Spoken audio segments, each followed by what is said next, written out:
ќе ви кажам како да се подготвите за престој во природа. Прво, истражете го местото каде ќе одите. Проверете ја временската прогноза и дознајте се за пешачките патеки. Колку се тешки, колку траат и каква е инфраструктурата. Ако станува збор за заштитено подрачје, најавете се во центарот за посетители. Проверете дали патеките поминуваат низ приватни поседи и ловишта и прочитете ги знаците за ограничување.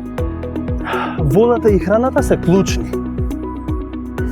За краток престој понесете барем 1 литар вода и лесна, високоенергетска храна како овошје, јаткасти плодови или чоколада. Избегнувате газирани сокови и солена храна, бидејќи тие само ќе ве ожеднат повеќе. Облеката треба да ја слоевите за да се прилагодите на сите временски услови.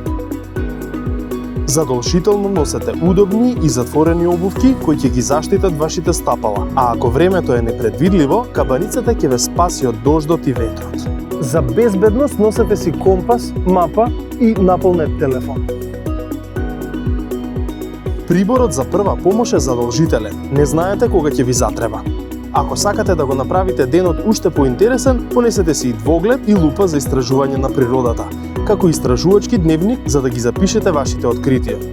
И запомнете, природата треба да остане чиста и зачувана.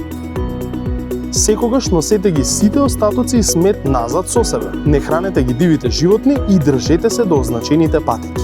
Сега, кога знаете се за подготовката, време е да го наполните ранецот, да ги облечете најудобните обувки и да се подготвите за авантура.